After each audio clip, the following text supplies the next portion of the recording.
Warga Bangkalan, Jawa Timur menghadang truk-truk bermuatan sampah yang melewati jalan mereka. Penghadangan dilakukan lantaran bau tak sedap saat truk sampah lewat. Truk-truk sampah milik Dinas Lingkungan Hidup Pemkab Bangkalan melewati jalan ini untuk mengirimkan sampah ke berbagai titik. Ke lokasi pembuangan akhir berupa tanah kosong di Desa Bragang, Kecamatan Klampis, Bangkalan. Warga pun berharap persoalan sampah ini bisa segera teratasi. Yang mengganggu ke masyarakat itu emang dari faktor bau dan ya kelihatannya emang gimana gitu Pak, gak enak kayak gitu. Makanya ditolak oleh warga sini. Ya, ditolak oleh warga sini.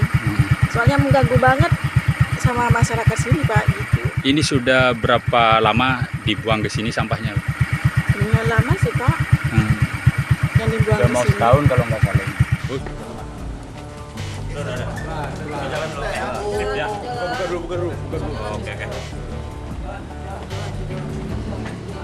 Kabid Kebersihan Dinas Lingkungan Hidup Tangerang Selatan TB Apriliadi Kusuma menangis terseduh-seduh saat ditahan oleh Kejati, Banten. Ia menjadi salah satu pelaku korupsi pengelolaan sampah di Kota Tangerang Selatan. Korupsi sampah di Tangerang Selatan tak main-main. Anggaran sebesar 75 miliar rupiah dari APBD pun tak bisa dinikmati warga. Kasus ini melibatkan 2 pejabat di Dinas Lingkungan Hidup Tangerang Selatan.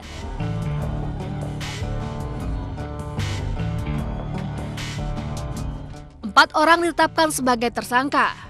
Mereka adalah Kepala Dinas Lingkungan Hidup Tangsel, Wahyunoto Lukman. Selain memanipulasi tender, pelaku juga menunjuk tukang kebun pribadinya sebagai direktur operasional perusahaan pemenang tender. Sementara pelaku kedua adalah Sukrin Yuliadi Mufti, Direktur PT Ella Pratama Perkasa pemenang tender.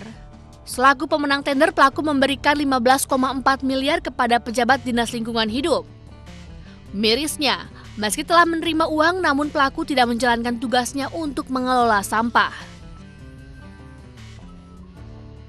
Pelaku berikutnya adalah Kepala Bidang Persampahan Dinas Lingkungan Hidup Tangsel TB Apriliadi Kusuma Perbangsa. Pelaku tidak klarifikasi teknis antara penawaran dari pemenang tender. Sementara ASN Staf Lingkungan Hidup Tangsel Zeki Yamani menjadi tersangka karena menampung uang yang diberikan pemenang tender. Ia juga bertugas menentukan titik pembuangan sampah secara ilegal di Tangerang, Bogor, dan Bekasi.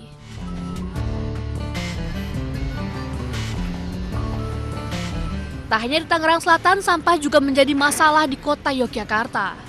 Permasalahan sampah di kota Yogyakarta terjadi sejak TPA Piungan ditutup pada 2023 lalu. Menteri Lingkungan Hidup pun menyoroti masalah-masalah sampah di Indonesia. Presiden Prabowo targetkan persoalan sampah tuntas 100% pada 2029 mendatang.